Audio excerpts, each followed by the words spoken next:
BJP से पीलीभीत सांसद वरुण गांधी के अपनी ही पार्टी के खिलाफ आक्रामक तेवर हैं जो थमने का नाम नहीं ले रहे। इस बार वरुण गांधी ने शिक्षा मित्रों के हित की आवाज उठाते हुए सांसद वरुण गांधी ने 13 जनवरी को ट्विटर पर लिखा, कड़ाके की ठंड में लखनऊ में हजारों शिक्षा मित्र अपना आत्मसम्मान और अस्तित्व बचाने के लिए संघर्ष कर रहे हैं। आखिर क्यों सिर्फ शिक्षा मित्र चुनावों में याद आते हैं? वरुण गांधी ने अपने इस ट्वीट के जरिए लखनऊ में प्रदर्शन कर रहे शिक्षा मित्रों का एक वीडियो भी साझा किया।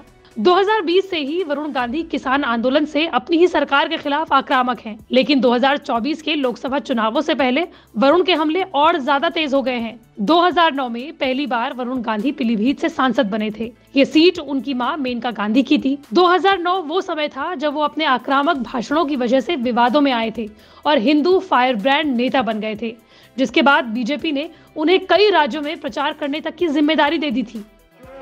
हिंदू के ऊपर उठेगा उस हाथ को वरुण गांधी क्यों डालेगा? इसके बाद लगातार उनका कद बढ़ता गया। 2013 में पार्टी ने पहली बार वरुण गांधी को राष्ट्रीय महासचिव बनाया।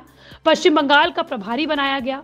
2013 तक लगा कि आने वाले विधानसभा चुनावों में वो यूपी में बीजेपी की तरफ से सीएम पद के उम्मीदवार तक हो सकते हैं, लेकिन 5 कारणों से वो बीजेपी से दूर होते चले गए और 9 सालों में स्थिति ऐसी बदली कि उनके कांग्रेस में जाने की चर्चाएं होने लगी।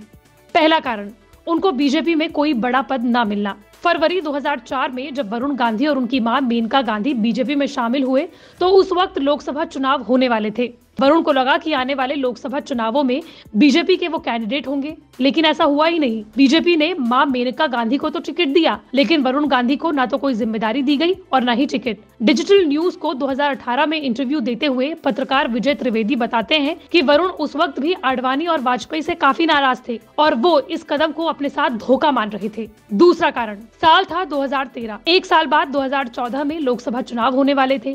कांग्रेस की स्थिति ठीक नहीं लग रही थी और बीजेपी से पीएम मोदी विजय रथ पर सवार थे। 2013 में ही बीजेपी की ओर से पीएम मोदी को पीएम उम्मीदवार घोषित कर दिया गया था, लेकिन इसके बाद भी वरुण गांधी ने आडवाणी के लिए उत्तर प्रदेश में रैली का आयोजन करवा दिया।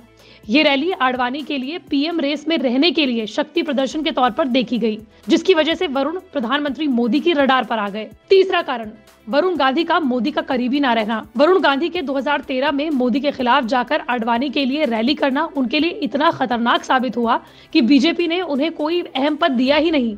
2013 में उन्हें सबसे युवा महासचिव तो बनाया गया, लेकिन इसके ऊपर उनका कोई प्रमोशन नहीं हुआ। हालात ये है कि आज तक वरुण गांधी को पीएम मोदी की कैबिनेट में जगह तक नहीं मिली।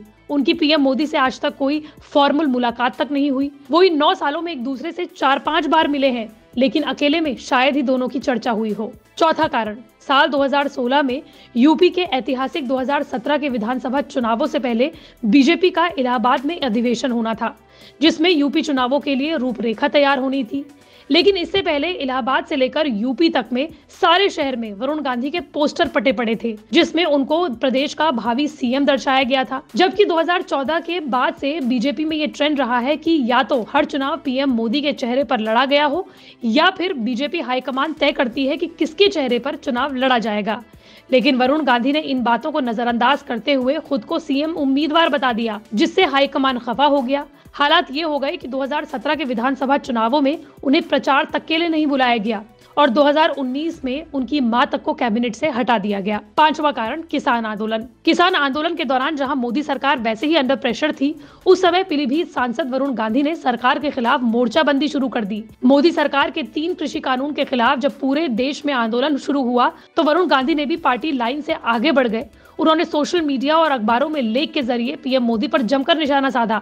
बाद में सरकार ने कृषि कानून को वापस ले लिया और उन्हें और उनकी मां को बीजेपी की कार्यकारिणी से हटा दिया गया। हालांकि ये भी कहा गया कि वरुण ने अपने संसदीय क्षेत्र पीलीभीत में अपनी जमीन बचाने के लिए कदम उठाया था, क्योंकि उनके क्षेत्र में ज्यादातर किसान वोटर थे। हिंदी दैनिक अखबार हिंदुस्तान की माने तो वरुण की कांग्रेस में शामिल होने की बातें उनकी चचेरी बहन प्रियंका संग चल रही हैं।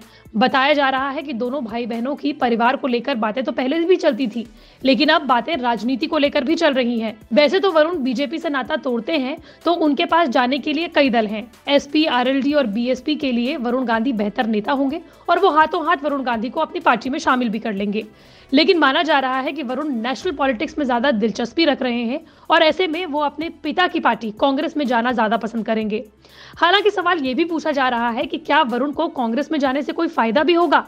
तो कहा यह जा रहा है कि वो हिंदुत्व के फायर ब्रांड नेता भले ही रहे हो, लेकिन पिछले 3 सालों में उन्होंने अपना स्टैंड बदला है। हाल ही में उन्होंने कहा था कि वो ना कांग्रेस के खिलाफ है और ना पंडित नेहरू के। साथ में उन्होंने ये भी कहा था कि वो हिंदू धर्म में विश्वास तो रखते हैं, व्रत रखते हैं, अखंड दिया जलाते हैं, लेकिन जो देश में इस वक्त हिंदू मुस्लिम की राजनीति चल रही है, जो हिंदू मुस्लिमों को अलग किया जा रहा है, उसके वो खिलाफ है, जिसे सीधा बीजेपी पर निशाना बताया गया।